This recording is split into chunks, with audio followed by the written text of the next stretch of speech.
There's no feeling more intense than starting over. If you deleted your homework the day before it was due, as I have, or if you left your wallet at home and you have to go back after spending an hour in the commute. If you won some money at the casino and then put all your winnings on red but it came up black. If you got your best shirt dry cleaned before a wedding and then immediately dropped food on it. If you won an argument with a friend and then later discovered that they just returned to their original view. Starting over is harder than starting up. If you're not ready for that, like if you've already had a bad day, then what you're about to go through might be too much. Feel free to go away and come back. I'll be here. Alright, thanks for coming with me on this trip. I'll understand if you have to take a break at any point. Just find a safe place to stop and quit the game. Don't worry, I'll save your progress, always, even your mistakes. This game is a homage to a free game that came out in 2002, titled Sexy Hiking. The author of that game was Jazor, a mysterious Czech designer who was known at the time as the father of B games. And B games are rough assemblages of found objects. Designers slap them together very quickly and freely, and they're often too rough and unfriendly to gain much of a following. They're built more for the joy of building them than as polished products. In a certain way, Sexy Hiking is the perfect embodiment of a B game. It's built almost entirely out of found and recycled parts, and it's one of the most unusual and unfriendly games of its time. In it, your task is simply to drag yourself up a mountain with a hammer. And that act of climbing, in the digital world or in real life, has certain essential properties that give the game its flavor. No amount of forward progress is guaranteed. Some cliffs are too sheer or too slippery, and the player is constantly, unremittingly in danger of falling and losing everything. Anyway, when you start Sexy Hiking, you're standing next to this dead tree that blocks the way to the entire rest of the game. It might take you an hour to get over that tree, and a lot of people never got past it. You prod and you poke at it, exploring the limits of your reach and your strength, trying to find a way up and over. And there's a sense of truth in that lack of compromise. Most obstacles in video game worlds are fake.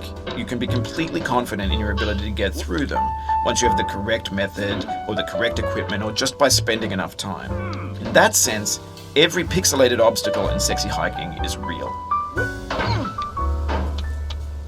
The obstacles in Sexy Hiking are unyielding, and that makes the game uniquely frustrating. But I'm not sure Jazoo intended to make a frustrating game. The frustration is just essential to the act of climbing, and it's authentic to the process of building a game about climbing. A funny thing happened to me as I was building this mountain. I'd have an idea for a new obstacle, and I'd build it, test it, and it would usually turn out to be unreasonably hard. But I couldn't bring myself to make it easier. It already felt like my inability to get past the new obstacle was my fault, as a player rather than as a builder. Imaginary mountains build themselves from our efforts to climb them, and it's our repeated attempts to reach the summit that turns those mountains into something real. When you're building a video game world, you're building with ideas, and that can be like working with quickset cement. You mold your ideas into a certain shape that can be played with, and in the process of playing with them, they begin to harden and set until they're immutable, like rock. And at that point, you can't change the world. Not without breaking it into pieces and starting fresh with new ideas. For years now, people have been predicting that games would soon be made out of prefabricated objects, bought in a store and assembled into a world. And for the most part, that hasn't happened, because the objects in the stores are trash. I don't mean they look bad or that they're badly made, although a lot of them are. I mean they're trash in the way that food becomes trash as soon as you put it in the sink. Things are made to be consumed and used in a certain context, and once the moment is gone, they transform into garbage. In the context of technology, those moments pass by in seconds. Over time, we've poured more and more refuse into this vast digital landfill that we call the internet.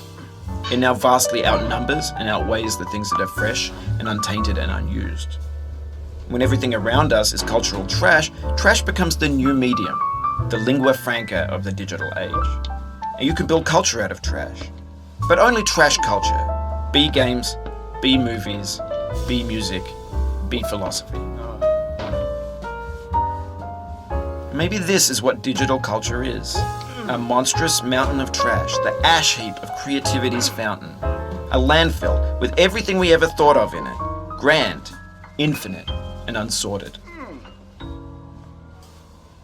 There's 3D models of breakfast, Gen X's fanfic novels, scan magazines, green screen Shia LaBeouf, banned snuff scenes on LiveLeak.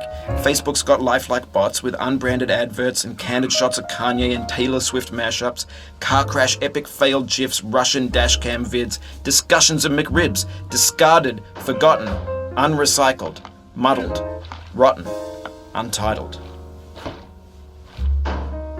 Everything's fresh for about 6 seconds, until some newer thing beckons, and we hit refresh. And there's years of persevering, disappearing into the pile, out of style, out of sight. In this context, it's tempting to make friendly content that's gentle, that lets you churn through it but not earn it. Why make something demanding if it just gets piled up in the landfill, filed in with the bland things?